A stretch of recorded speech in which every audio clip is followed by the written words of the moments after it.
Welcome back to Musilicious, a little time machine where we celebrate albums or artists which are part of the wonderful history of music.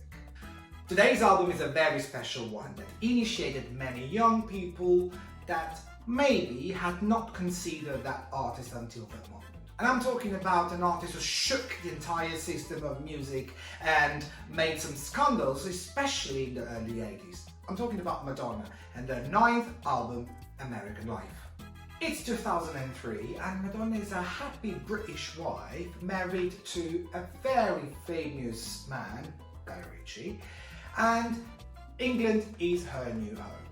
A new son, enriched her life. Everything could look perfect and happy if you think. But we all know that Madonna is not an easy woman, especially when it comes to music and new releases.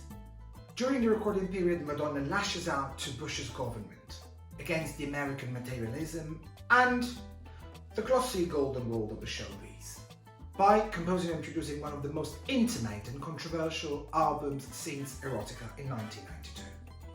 American Life is a concentrate of pain, anger, nostalgia, reflection, all seasoned up with pop, electronic, rock and even folk sounds.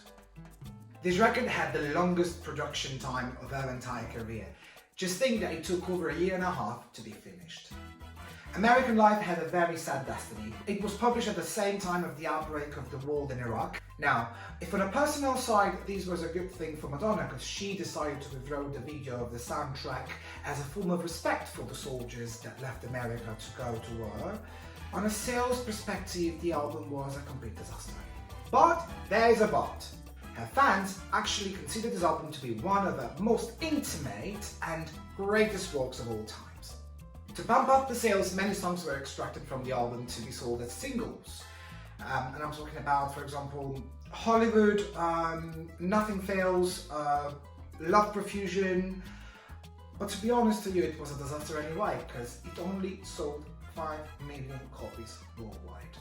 In 2016, for the show Tears of a Clown, Madonna dusted off some of the songs of this American Life album by performing Easy Ride for the very first time on the show, which was also the last song of the album.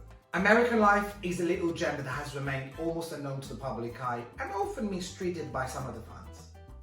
And this is an album I really recommend to those of you who want to get to know a little more unknown but none less beautiful part of Madonna. Oh, curiosity time!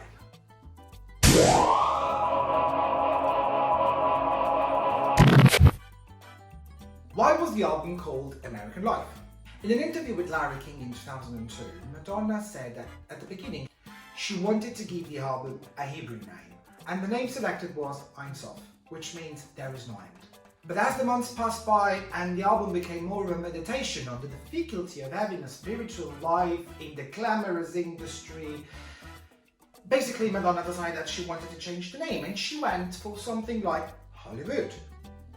But still, she was not satisfied. And that's when the name American Life came in. Fantastic, isn't it? Well, I'll see you next time with Musilicious. Ciao, ciao!